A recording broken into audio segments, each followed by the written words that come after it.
Paris was in a state of alarm. King ने अपने soldiers को ऑर्डर किया कि सिटी के अंदर चले जाओ, और लोगों में रूमर फैल रहा था कि अब किसी भी समय राजा के सोल्जर्स उनके ऊपर अटैक कर देंगे, और इसलिए बहुत सारे लोग जाके गवर्नमेंट बिल्डिंग्स पे अटैक करने लगे। और लोगों ने पेरिस के ईस्ट की तरफ बैस्टिल पे अटैक करने का सोच लिया। बैस्टिल राजा के तानाशाही रूल का प्रतीक था। उन्होंने बैस्टिल पे अटैक किया और वहाँ के कमांडर को मार दिया और वहाँ पे 7 प्रिजनर्स को रिलीज कर दिया। पर ऐसा क्या हुआ था 14 जुलाई 1789 को कि पेरिस के लोग इतना रिवोल्ट करने लगे। इनफैक्ट आज भी 14 जुलाई को हर साल बैस्टिल डे सेलिब्रेट करते हैं लोग। तो देखते हैं ऐसा क्यों हुआ था। In the first chapter of history, the French revolution. French society during the late 18th century. France की सोसाइटी 18th सेंचुरी में 3 एस्टेट्स में डिवाइडेड थी। फर्स्ट एस्टेट्स में क्लर्जी आते थे, यानी कि चर्च। सेकेंड एस्टेट में किंग और उसकी फैमिली, और थर्ड एस्टेट में बाकी पूरे लोग आते थे, जैसे बिजनेसमैन, लॉ मेकर्स,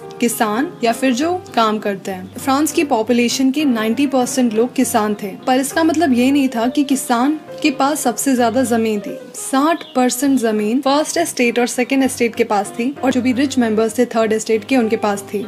तो थर्ड एस्टेट के साथ बहुत ही बुरा होता था, जैसे कि पूरे टैक्सेस इन्हीं को देने पड़ते थे। फर्स्ट एस्टेट और सेकेंड एस्टेट आराम से जीते थे। उनके पास ये प्रिविलेज था कि उनको कोई भी टैक्स नहीं देना पड़ता था। और इतना ही नहीं, डायरेक्ट टैक्स जैसे टाइल और बहुत सारे इनडायरेक्ट टैक्स, टोबैको और सॉल्ट पे उनको देना पड़ता था। और उनको किंग को अलग से फ्यूडल ड्यूज देने पड़ते थे, और पीजेंट्स ऑब्लाइज थे किंग के लिए काम करने के लिए इन आर्मी या उनके घर पे या उनके खेत पे या कोई रोड बनाने के लिए। और चर्च भी पीजेंट्स से टैक्स लेते थे, जिसको टाइद कहते थे। तो इसका मतलब ये नहीं है कि थर्ड एस्टेट बड़े आराम से ये सब टैक्सेस देता था। They did revolt. उन्होंने बड़ा प्रोटेस्ट किया कि हमें टैक्स नहीं देना और हमें फूड सिक्योरिटी चाहिए, हमारे पास खाने की कमी है। पर ये सब जो भी रिवोल्ट थे, ये सब हमेशा शांत करा दिए जाते थे। ये कोई भी ऑर्गेनाइज तरीके में नहीं होता था। पर जैसे जैसे लोगों की इनकम बढ़ रही थी, वो एजुकेटेड हो रहे थे और उनके पास नए आइडियाज आ रहे थे, देन पीपल स्टार्टेड रियलाइजिंग कि कोई भी पर्सन की इम्पोर्टेंस इसलिए नहीं होनी चाहिए क्योंकि वो कोई पर्टिकुलर फैमिली में पैदा हुआ है, बल्कि किसी भी इंसान की इम्पोर्टेंस उसकी सोशल पोजीशन पे डिपेंड करनी चाहिए। तो फ्रेंच सोसाइटी के फिलोसोफर्स जैसे जॉर्ज रूसो या फिर जॉन लॉक, दे बिलीव्ड कि फ्रीडम होनी चाहिए,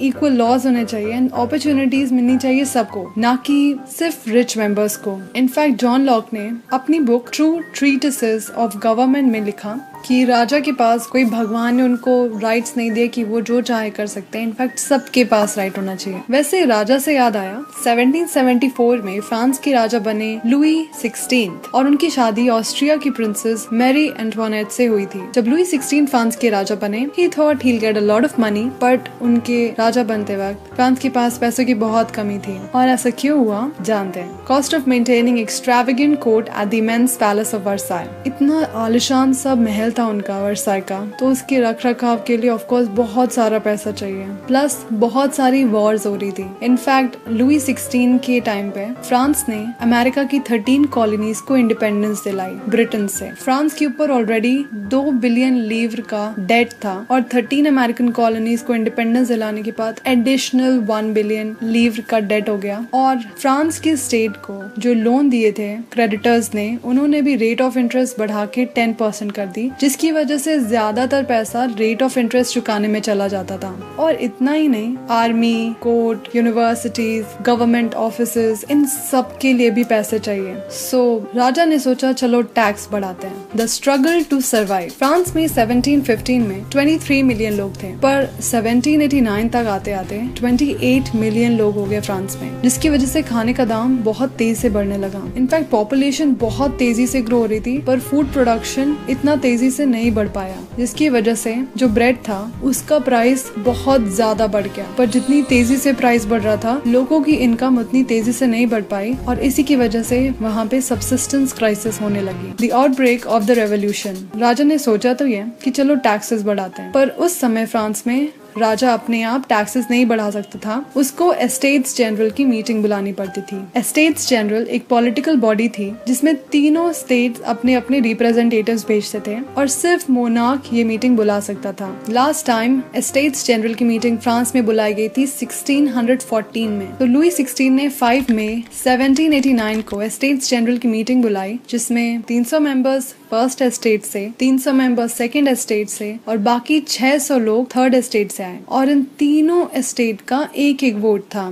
जिससे थर्ड एस्टेट बहुत ही अनहैप्पी थे। वो चाहते थे कि हर एक आदमी का एक वोट हो, पर राजा बिल्कुल नहीं चाहता था, जिसकी वजह से थर्ड एस्टेट गुस्से में वहाँ से निकल गए। 20 जून को थर्ड एस्टेट के मेंबर असेंबल हुए एक इंडोर टेनिस हॉल में and they declared themselves national assembly. और उन्होंने बोला कि जब तक हम एक कॉन्स्टिट्यूशन नहीं बना लेते हम यहाँ से नहीं हिलेंगे। और उन्होंने बोला कि इस कॉन्स्टिट्यूशन में हम लोग किंग की पावर लिमिट करेंगे। और ये नेशनल असेंबली लीड कर रहे थे Mirabeau and Emmanuel Joseph CS। तो लोगों के इतने प्रोटेस्ट की वजह से किंग को नेशनल असेंबली को रिकॉग्नाइज करना पड़ा और उन्होंने बोला कि ओके फ्रॉम नाउ ऑन मेरा जो पावर्स है वो कॉन्स्टिट्यूशन चेक करेगा। और फर्स्ट एस्टेट से भी बेनिफिट्स छीन लिए गए, जो लोगों को उनको टैक्स देना पड़ता था वो अब खत्म हो गया और जो भी लैंड था उनके पास वो भी कॉन्फिस्केट कर लिया गया। France becomes a constitutional monarchy. तो नेशनल असेंबली ने कॉन्स्टिट्यूशन बना के तैयार कर लिया इन 1791 और इस कॉन्स्टिट्यूशन के अकॉर्डिंग किंग की पावर्स 3 जगह डिवाइड हो गई थी with legislature, executive and judiciary. इस कॉन्स्टिट्यूशन के according law making powers national assembly की थी।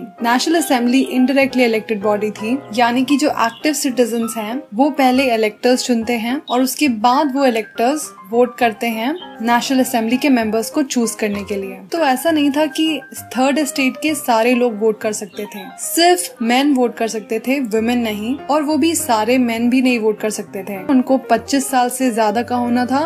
सिर्फ टैक्सेस देने वाले लोग ही वोट कर सकते थे और वो टैक्स 3 दिन के लेबर की वेज के मिनिमम तो होना ही था। और जो इस कंडीशन को नहीं मीट करते थे वो पैसिव सिटीजन होते थे, यानी कि वो वोट नहीं दे सकते थे। तो ये जो कॉन्स्टिट्यूशन था इसके अकॉर्डिंग लोगों को राइट टू लाइफ मिली, freedom of speech, freedom of opinion और equality before law. France abolishes monarchy and becomes republic. तो इसके पहले कि हम आगे बढ़े, let's know the difference between monarchy और रिपब्लिक। मोनार्की उसको बोलते हैं जब हमारे हेड ऑफ स्टेट कोई किंग या फिर क्वीन होता है और वो जगह कोई और नहीं ले सकता, सिर्फ उनके खानदान का ही व्यक्ति ले सकता है। जैसे कि यूनाइटेड किंगडम में जो क्वीन है वो है हेड ऑफ स्टेट और जो नेक्स्ट हेड ऑफ स्टेट बनेगा वो भी उनकी फैमिली का होगा। और रिपब्लिक वो होती है जब हेड ऑफ स्टेट को लोग चुनते हैं या तो डायरेक्टली या फिर इनडायरेक्टली। जैसे इंडिया, हम लोग रिपब्लिक हैं क्योंकि हमारे जो हेड ऑफ स्टेट है यानी कि हमारे प्रेसिडेंट वो वोट के थ्रू आते हैं। तो फ्रांस में क्या हुआ,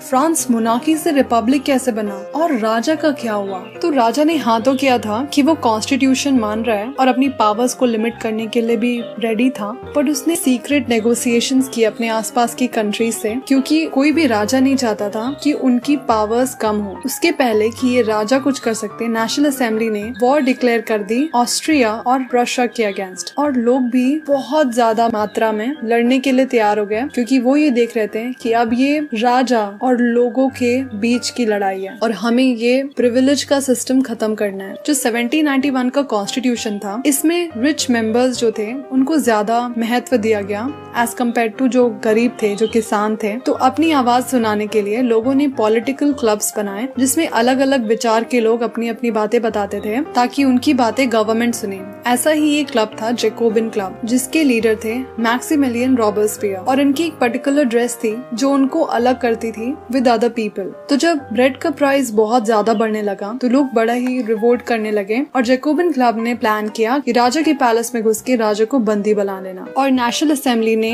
वोट किया to imprison the royal family और वापस से इलेक्शन हुए और इस इलेक्शन में 21 साल या उससे ज्यादा की उम्र के लोग वोट कर सकते थे, पर अब की बार भी सिर्फ मेल ही वोट कर सकते थे, फीमेल्स नहीं। और ये जो नया बॉडी इलेक्ट होके आई इसको नेशनल कन्वेंशन बोला गया और 21 सितंबर दिसंबर 1792 में इस नेशनल कन्वेंशन ने मोनार्की अबॉलिश करी और फ्रांस को एक रिपब्लिक घोषित किया। और 21 जनवरी 1793 में फ्रांस के राजा लुई 16 को गिलोटिन से उनका सर काट दिया गया। 1793-1794 में नेशनल कन्वेंशन में जैकोबिन क्लब की गवर्नमेंट फॉर्म हुई और इस पीरियड को रेन ऑफ टेरर कहते हैं, क्योंकि मैक्सिमिलियन रॉबर्सपियर ने बहुत ही सीवियर कंट्रोल करा और बहुत ही बुरी पनिशमेंट देने लगे। जो भी उसके एनिमीज थे, चाहे वो एक्स नोबेल्स हो या क्लर्जी या फिर अदर पॉलिटिकल पार्टीज के मेंबर या फिर उसकी खुद की पार्टी के मेंबर्स, जिसको भी वो पसंद नहीं करता था उसको वो अरेस्ट करवाता था, इम्प्रिजन करता था और एक रेवोल्यूशनरी ट्रिब्यूनल देखता था कि अगर वो पर्सन गिल्टी है तो उसको गिलोटिन्ड कर दिया जाता था। पर जैकोबिन क्लब ने एक बहुत अच्छी चीज करी थी,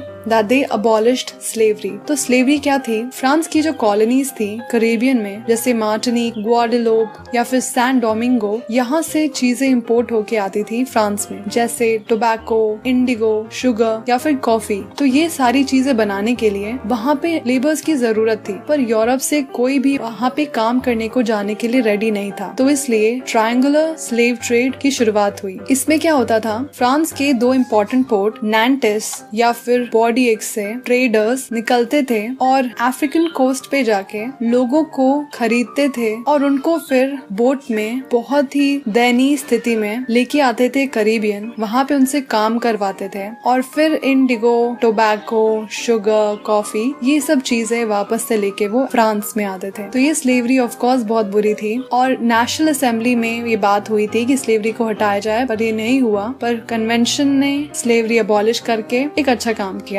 पर क्योंकि मैक्सिमिलियन का overall he was very wicked, वो अपने मन की चलाता था, सो फाइनली कोर्ट ने उसको कॉन्विक्ट कर दिया और फाइनली उसका भी वही फेट हुआ जो ज्यादातर लोगों का फेट था फ्रांस में उस समय, the revolution and everyday life. Old regime में कोई भी बुक, न्यूज़पेपर या प्ले रिलीज होने से पहले किंग के सेंसर्स के पास जाता था और अगर वो अप्रूव करते थे तभी वो रिलीज होने पाता था। पर declaration of the rights of man and citizen के बाद सबको फ्रीडम ऑफ स्पीच और एक्सप्रेशन मिला और इसलिए अब जो भी सेंसरशिप थी वो हट गई और लोग फ्रीली ये सब चीजें पब्लिश कर सकते थे और लोग अपनी बातें गाने, प्लेज या फिर फेस्टिव प्रोसेशंस के थ्रू अपनी बातें दूसरों तक पहुंचाते थे। जब जैकोबिन गवर्नमेंट की फॉल होने लगी तो जो भी रिच मेंबर्स थे सोसाइटी के, उन्होंने पावर्स अपने हाथ में ले ली और फिर वापस से एक नया कॉन्स्टिट्यूशन बनाया और इस कॉन्स्टिट्यूशन के अकॉर्डिंग जिसके पास प्रॉपर्टी होगी वही वोट कर सकते हैं, यानी no property then you don't have any vote. और इस कॉन्स्टिट्यूशन के अकॉर्डिंग दो लेजिस्लेटिव काउंसिल बनाई और इन दोनों लेजिस्लेटिव काउंसिल का काम था मिलकर डायरेक्टरी बनाना, जो कि 5 मेंबर की बॉडी थी। पर लेजिस्लेटिव काउंसिल और डायरेक्टरी में आपस में बहुत लड़ाई होने लगी और जिसका फायदा नेपोलियन बोनापार्ट ने उठाया by becoming the new king of France. 1804 में फ्रांस के राजा बने नेपोलियन बोनापार्ट और इसने बहुत सारे एरिया ऑक्यूपाई किए and he came to be known as moderniser of Europe, क्योंकि उसने बहुत सारे लॉज बनाए for protection of private property और एक uniform system of weights and measures पूरे